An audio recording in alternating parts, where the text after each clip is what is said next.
Paano ba ako magde-day off nito? Ay wala naman akong kapera-pera. Nakakalokang buhay ito.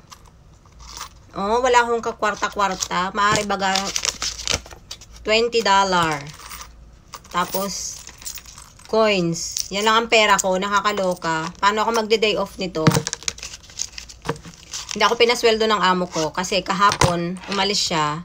Hindi niya iniwan. So, hindi ko alam na hindi pala siya babalik. Kaya ngayon, wala akong kapera-pera. Ang pera ko na lang is 20. Dapat aalis ako kanina, hindi na ako nakaalis. Punta na lang siguro ako ng tambayan. At least medyo malapit, naglalakad lang. Hindi na sana ako lalabas kasi wala naman sila. Kaya lang, medyo nakaka-bored din. Yung amo kasi, isang linggo na rin hindi siya bumabalik yung babae. So, I'm sure maaga silang uuwi ngayong araw. Kaya, mas mabuti pang pumunta na lang ako sa tambayan at makitambay doon. Makamerites baga, 'di ba? Nakabihis na lang din naman ako. Kaya, gogora na lang.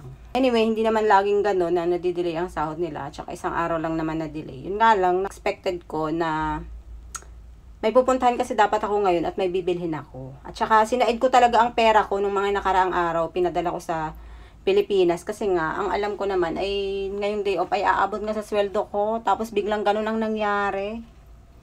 Ganun talaga ang life. So, tara sa tambayan. Nandito na ako sa labas. Buti na lang hindi masyadong mainit ngayon. Pero kanina mainit. Pero paglabas ko, buti na lang walang masyadong araw. Nakakatamad din kaya maglakad ng ano. Malayo kasing lakarin. Siguro mga nasa 15 minutes. Wala dyan sa, doon, sa building na blue. Doon ako nakatira. Tapos doon pa sa bandang dulo yung tambayan namin. Wala naman sanang tao sa bahay. Mas okay sana sa bahay kasi naka-aircon. Kaya lang, minsan na nga lang lumabas, diba? Once a week na nga lang. Hindi, makipagmarites muna tayo sa ating mga kasamahan doon. Hindi ko alam kung anong dadatnan ko doon. Kasi ang alam ko, nagpacking sila. Padala ng box sa Pilipinas yung ate ko. Hindi ko alam kung nakabalik na sila. Try natin kung naando na sila kung anong dadatnan natin. Dito na ako sa may seaside. Magandang tumambay dito kapag ganitong hindi masyadong mainit. Tsaka mahangin siya. Medyo malayo-layo pa yung aking lalakarin. Nakikita nyo ba yung blue na yan? Doon pa ako pupunta. So, nangangalahati pa lang ako. Minsan nakakatama din talagang pumunta dito, lalo na pag sobrang init o kaya umuulan.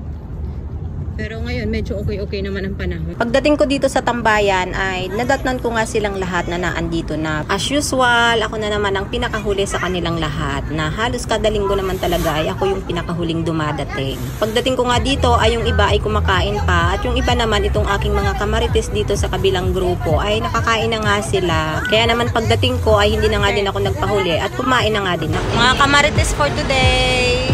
Sana all. Ang kontrabida.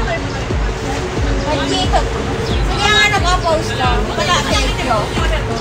Video yan.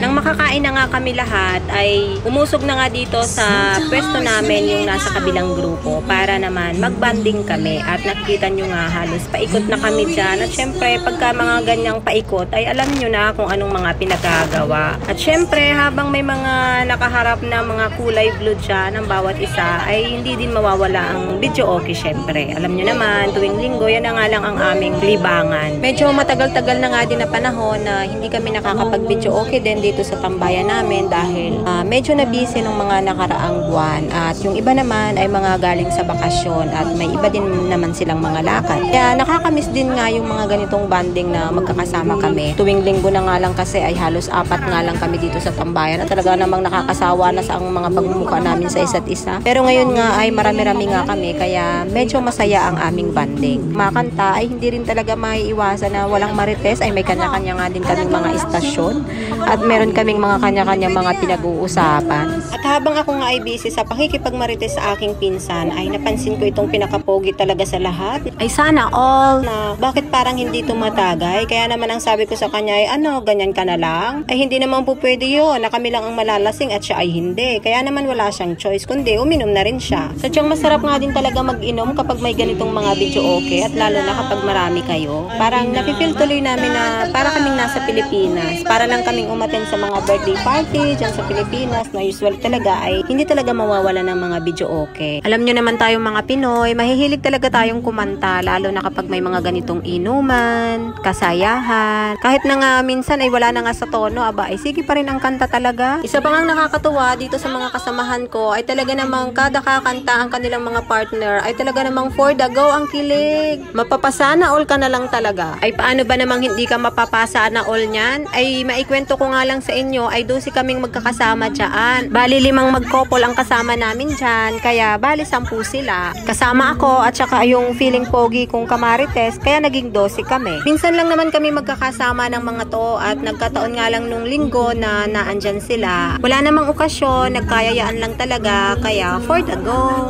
Medyo marami-rami na nga din ang aming mga nainom ng oras na ito, kaya naman itong aking pinsan ay talaga namang sinasapian na naman ang kung ano at hinaharana na nga itong kanyang partner.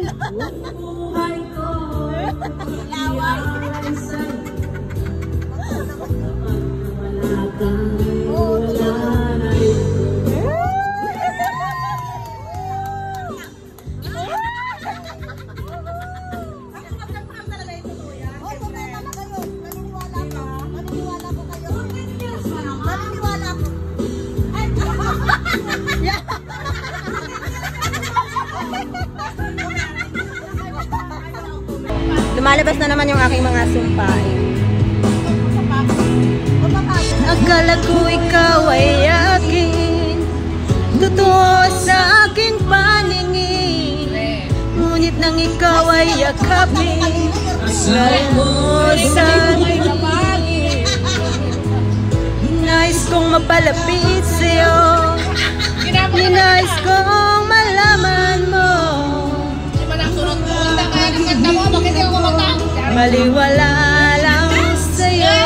Bakit ako nga dati? Wala sa ilong ng buhay, patuloy na nais na pag-ikot, noong ako'y sa ilalim, sana bukas na sa ibabaw naman. Katapos naming magkantahan ay itong mga kasama ko ay parang medyo nag-iinit na, kaya naman na parang gusto na naman nilang sumayaw. Medyo napapahaba na itong part 1 ng aking video. So abangan sa part 2 ang mga sumunod na kaganapan. Thank you for watching!